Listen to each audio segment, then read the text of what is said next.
Snapdragon 8 Elite 6500 mAh, 120 ვატი, 120 Hz-იანი LTPO პანელი თან OLED პანელი და 120x ზუმი. და ეს ყველაფერი ახალ Realme GT7 Pro-ში.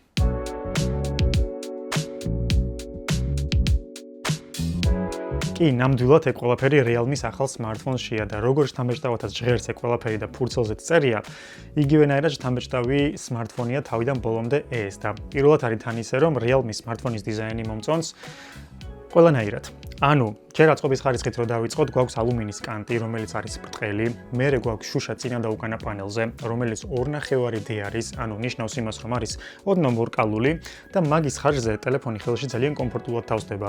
ანუ, ერგონომიულობა აქვს ძალიან კაი ამ smartphones, თან იგრძნობა, რომ პრემიალური ტიპია და ყველანაირად პრემიალურია თავიდან ბოლომდე. და იგივენაირად მომწონს უკანა პანელი, იმიტომ რომ პირველ რიგში აქვს ძალიან სასიამოვნო რაღაცნაირი ტექსტურა, მე მგონი ხედავთ ახლა თქვენს.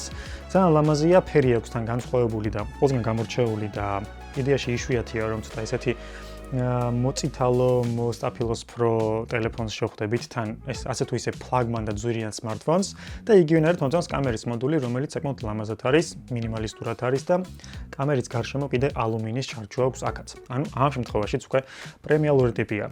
თან smartphones IP69 დაცვა აქვს, რაც პრინციპში ახალ ფლაგმანებს ბევრს არ აქვს საერთოდ და ახალი რეჟიმი დაუმატეს კამერაში, რომელთაც შეგვიძლია წყლის ქვეშ გადავიღოთ უფრო კარგად ვიდეოები. ვითომ აქამდე არ შეგვეძლო, მაგრამ სპეციალური რეჟიმი აქვს მოკლედ ამისთვის გამოყოფილი Realme-ის.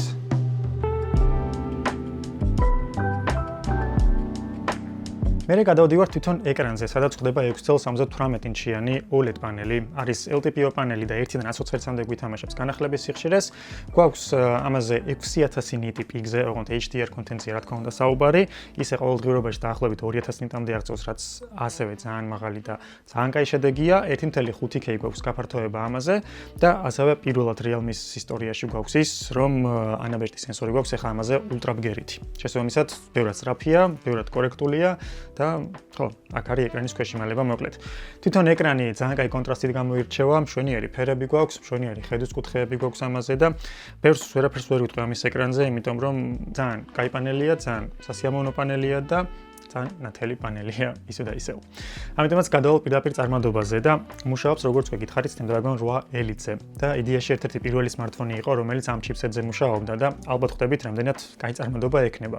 ვიცით უკვე როგორ იქცევა Snapdragon 8 Elite, ვიცით რომ შედარებით თბილი ჩიპსეტია და ამ შემთხვევაში აქაც შედარებით უფრო თბილი smartphone გამოგვდის, მაგრამ წარმადობაზე მაინც და მაინც არ ისახება, ანუ კი თბება, მაგრამ throttling-ის ნაწილში თამაშებში ფაქტობრივად არ ქონია ეგრეთ წოდებული სერიოზული ტრეინდროფები, ამიტომაც გეიმინგი სტაბილური გვაქვს ამაზე, თვითონ ტესტს რო შევალოთ თვალი, კი თითქოს და ეცემა ეს წარმადობა, მაგრამ ისე არაფერი არ ეცემა, რომ ყოველდღიურობაში ესე რომ ვთქვათ, გადმოგცეს. ამიტომაც ყოველდღიური წარმადობა ძალიან კაი გვაქვს, ყველაფერი სტაბილურად მუშაობს და გეიმინგი თუ გვაინტერესებს, ამ შემთხვევაში ამაზე უპრობლემოდ შეგვიძლია, რა თქმა უნდა, უმაღლეს გაფართოებაში ყველაფერს გაჩავს და თან კიდე AI-ის ფუნქციები გვაქვს, რომელთაც შეგვიძლია, რომ ჰერცები მოუმატოთ, FPS-ები მოუმატოთ და მაგალითად Genshin Impact-ში 120 Hz-ით ვითამაშოთ. აი ესე. ამიტომაც ხო, გეიმინგზე ორიენტირებული ნამდვილად არის, მაგრამ ისეთივე ვერ არის, როგორც მაგალითად გეიმინგ smartphone-ები. რაც ლოგიკურია პრინციპში.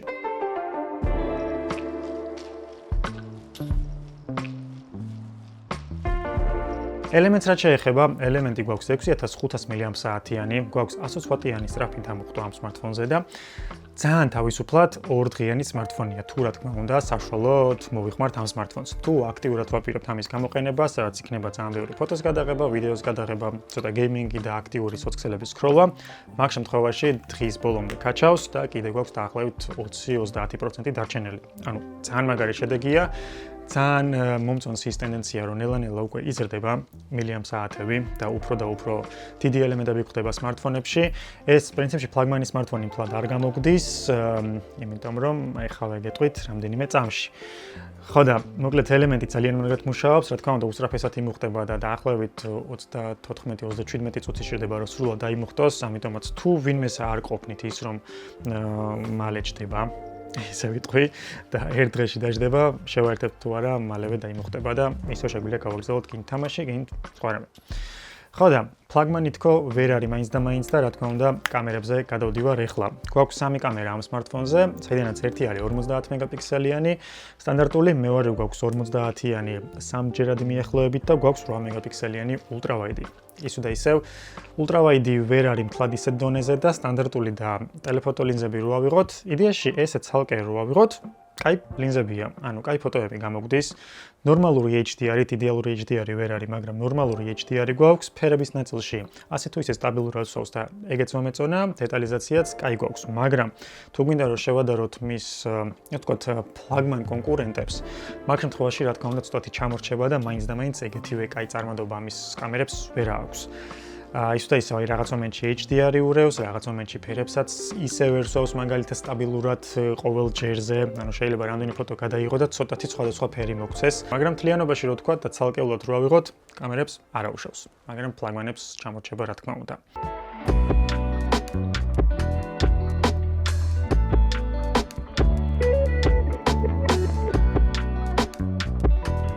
კიდე რა შემეძლია ვთქვა, მეც პრინციპში ვერაფერს ვერ ვიძახი ამ smartphone-ზე და საკმაოდ ესეთი საინტერესო smartphone-ი გამოვიდა Realme-ის.